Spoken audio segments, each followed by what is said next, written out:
까지도 생각이 바뀌어지게 돼요. 당시에는 신전에다가 그 조그만 은으로 만들어진 그 신의 형상의 물건을 사다 바치는 것, 우리식으로 하자면 이제 일종의 헌금이죠. 이 바치는 것이 그들의 어떤 관습이었었습니다. 그들이 그들의 신을 섬기는 방법이었었습니다. 마법서 주문만 불태운 것이 아니라 이들이 이것마저도 무의미하다는 것을 깨닫게 되었다는 것입니다. 안 사는 거예요. 이젠 저 신에게, 저 가짜 신에게 숭배할 필요도 없을 뿐더러 그에게 이런 것을 사다 바칠 필요도 없다라는 것을 깨닫게 되었습니다. 타격을 입은 사람은 누구일까요? 이걸 만들던 사람이겠죠. 이제까지 작사 잘 됐었는데 어떤 무리들이 다니면서 놀라운 일도 행한다고 하지만 그 사람의 말을 듣고는 이제 에베소 사람들이 자기들한테 와서 이 조그만 은신상을 안 사가는 겁니다. 이 사건은 그 당시에 신들의 모형을 만들어 팔던 자들에게 큰 타격을 주었고요. 그리고 이것은 우리에게도 의미 있게 다가오게 됩니다. 한두 사람, 소수의 변화라는 것이 아니라는 겁니다. 이 변화의 파장이 점점 커져가서 이젠 지역 사회까지 영향을 미치게 되었다라는 것입니다. 은으로 된 신들의 모형을 팔던 자들이 이젠 바울의 일행을 잡아서 재판장으로 끌어가려 하죠. 바울은 찾지는 못했지만 바울을 따라다니던 자들을 잡아서 이제 재판장까지 끌고 갑니다. 이것이 바로 세 번째 사건입니다. 에베소 교회에 일어난 그 사건의 마지막이 여기까지 옵니다. 단지 소수의 몇 사람만이 변화된 것이 아니라 그들로 인해서 그 지역 사회가 변화를 경험하게 되었다는 것입니다. 에베소 지역에서 일어났던 소란이 의미하는 바가 큽니다. 지금껏 바울의 선교에서 이토록 크게 지역사회에 파장을 일으켰던 적은 없습니다. 단지 몇 사람만이 예수님을 영접하여서 이젠 가정교회가 시작되었을 뿐이었죠. 그러나 이제 바울이 전하는 복음을 인하여서 사람들이 위협을 느끼기 시작합니다. 이젠 지역사회가 위협을 느끼기 시작합니다. 변화가 되어가고 있구나. 예전과 다르구나. 저는 오늘 변화라는 주제를 가지고 우리가 함께 깊이 있게 생각해 보기를 원합니다. 오늘 우리는 성령이 바울을 먼저 변화시켰음을 봅니다. 그리고 또한 성령이 제자들을 변화시키시는 모습을 보게 됩니다. 그 제자들은 주변 사람들을 변화시키셨고요. 그리고 마침내 성령은 지역 사회가 변화되게끔 역사하고 계십니다. 이것이 복음의 능력이죠. 이것이 성령이 함께 하시길 원하는 그런 사역일 것입니다. 이 변화를 우리가 생각할 때 하나님께서 먼저 우리를 변화시키셨음을 우리는 인정할 수밖에 없습니다. 우리가 변화되지 않았다면 우리가 이 자리에 앉아있을 이유도 없지 않습니까? 하나님을 모르던 우리가 하나님의 이름을 부르고 있습니다. 남보다 나를 먼저 생각했던 이기적이었던 우리가 이제 남을 배려하며 섬기는 자가 되어가고 있습니다. 세상의 유행가를 즐겨 부르던 내가 찬송가와 가스펠을 부르고 있습니다. 조금이라도 내 자존심을 건드리면 내가 배 이상으로 돌려주지 않으면 직성이 풀리지 않았던 내가 참아보려고 노력하고 있습니다. 나의 인생의 신념과 철학으로 살던 내가 하나님의 말씀을 따라 살아보려고 노력하고 있습니다. 우리는 이미 변화를 경험한 사람들입니다. 이미 성령은 우리 안에서 변화를 시작하셨습니다. 변화에 대한 이야기 준비하다 보니까 제가 예전에 들었던 예화 한 가지, 일화 한 가지가 떠오르게 됐습니다. 여러분에게 들려드리고 싶은데요. 한국의 그 농촌 지역에서 교회를 다니며 살고 있던 한 여집사님이 계셨답니다. 이분의 남편은 항상 교회에서 듣는 스토리가 뻔하지 않습니까? 부인이 교회 다니면 남편은 이제 방탕한 생활을 하고 있는, 술 먹기 좋아하고 노름 좋아하고 아내도 돕지 않고 게으르고 정말 쓰는 거 하나 없는, 가장 중요한 것은 뭐냐면 아내가 교회 가려는 것도 굉장히 싫어하면서 방해하는 그런 남편이었었습니다. 이 못난 남편을 인하여서 여집사님은 눈물 없이 하루도 보내지 않는 날이 없었고요. 매일같이 남편과 다툼이 이어져 가는 겁니다. 지칠 대로 지쳤습니다. 이렇게 사는 건 아니다. 그래서 이 여집사님이 남편과 이혼할 결심을 하게 됩니다. 그래서 또 신앙이 있는지라 바로 이혼은 못하고 교회 목사님을 찾아가게 되죠. 이렇게 이야기하면서 참 저 어떻게 됩니까? 정말 이혼이 제가 마지막 살 길인 것 같습니다. 저한테는 오지 마십시오. 저는 그런 상담하고 싶지 않습니다. 목사님 막 듣고 목사님도 아시기에 어떻게 이제 제안을 하셨냐면, 그러면 40일간 새벽 기도를 해보십시오. 하나님께 이 사람을 바꿔달라고 40일간 새벽 기도를 해보십시오. 그래도 안 바뀌면, 아니 목사님이 이제 말을 못하시죠. 목사님 입으로는 이혼해도 된다는 말은 쉽게 못하니까, 하지만 뉘앙스는 이혼해도 됩니다 하는 뉘앙스를 풍기신 거예요. 이 여집사님이 40일 새벽 기도를 이제 채우려고 이제 아침마다 일어나서 와서 교회에서 기도합니다. 이분에게 있어서 기대와 희망은 남편이 바뀔 거라는 기대가 아니라 내가 40일만 참으면 이혼할 수 있다라는 기대를 가지고, 희망을 가지고 아침마다 와서 기도하고 갔었습니다. 남편은 이 여집사님의 속마음을 알지 못하죠. 남편이 밉게 굴 때마다 여집사님은 그래 40일만 참자, 조금만 더 참자, 내가 저 인간 얼굴 안 봐도 된다 라는 생각으로 40일을 채워갑니다.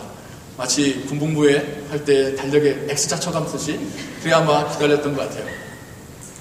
그러던 중 40일 거의 다 되어가는 거예요. 그리고 그럼 그렇지 그 인간은 바뀌지 않았습니다. 근데 어느 날 쌀을 씻고 있는데 이 쌀알이 이제 물과 함께 흘러내려간 거예요. 쥐 한 마리가 와서 또르륵 오더니 물고 갑니다. 이런 기분 들어요. 다시 한번 쌀을 씻고 있는데 다시 쌀알이 하나 또 빠지니까 쥐 한 마리가 또르륵 오더니 또 물고 갑니다. 뭐지? 해서 이제 살펴보고 쫓아가 봤더니 다른 쥐 한 마리가 돌틈에 끼어 있더라는 거예요. 몸을 못 움직이고 끼어 있는 그 쥐에게 이 쥐가 쌀 하나를 물어가서 먹여주고 있더라는 거예요.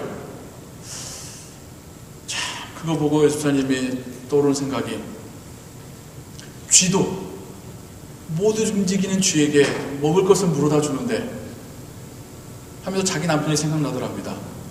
저 인간 내가 떠나면 밥도 못 해 먹을 텐데, 빨래 못하는 건 당연하고 이 집 구성은 어떻게 될 것인가.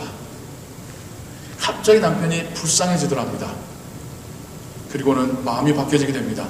그 남편을 사랑해서 같이 살겠다가 아니라 내가 불쌍한 인간 내가 한 명 살려본다, 내가 먹여 살려준다라는 그런 마음으로 남기로 결정을 하게 됩니다.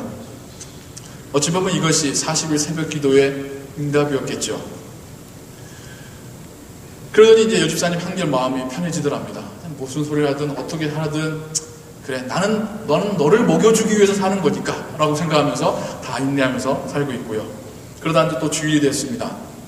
여느 때와 같이 교회를 가려고 이제 준비를 합니다. 옷도 입고 화장도 하고요. 분명 남편이 내 속을 긁을 소리를 할 것을 알고 있어요. 항상 그래왔으니까요. 그래서 그러나 오늘만큼은 어떤 소리를 하든 내가 꼭 참고 그냥 교회 가야지. 그냥 여기 다투다가 내 그냥 기분 상하고 그러지 말고 내가 오늘 이겨내 보리라. 그냥 그런 생각하면서 옷 입고 있습니다.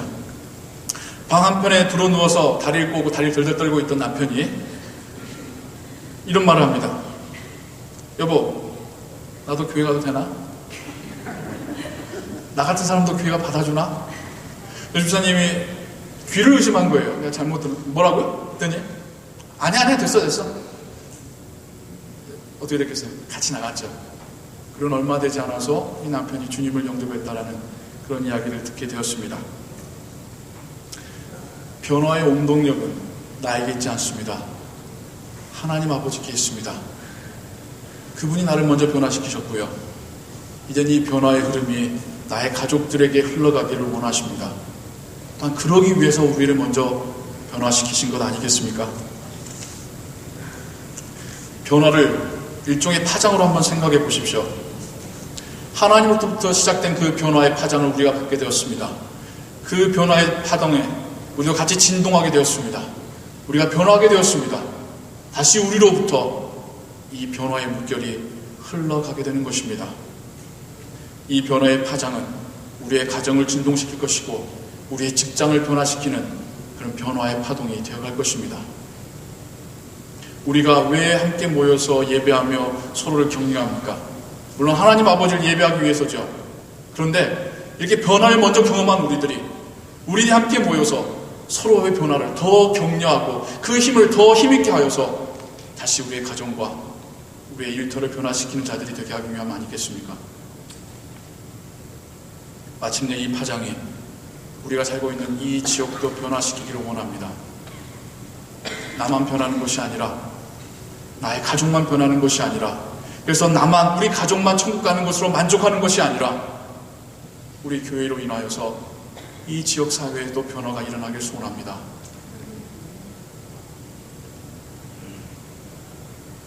여러분도 아시다시피 조만간 우리 톨리도 지역에 도박장이 생겨난답니다. 많은 사람들이 모여들겠죠. 많은 사람들이 피폐해져 갈 것입니다. 우리의 주변 사람들도 그 영향을 받을 것입니다. 여러분, 이때에 우리의 교회가 변화의 한 축을 담당할 수 있기를 원합니다. 우리 교회가 한인 사회만을 보도하는 것이 아니라 이 톨리도라는 지역에 복음을 선포할 수 있는 교회가 되기를 소원합니다. 하나님께서 먼저 우리에게 주신 이 변화의 은혜가 우리에게서 우리의 지역사회에 흘러가게 되기를 소원합니다. 오늘 우리는 추수감사주일로 보내고 있습니다. 못 먹던 시절에는 먹을 수 있는 것 때문에 감사드렸습니다. 하지만 오늘날 우리는 우리가 변화되었음에 감사해야 될 줄로 믿습니다. 이미 우리가 변화되었습니다. 그 변화를 경험하였습니다. 이젠 우리가 다른 이들을 변화시켜가고 있음에 감사하시기 바랍니다.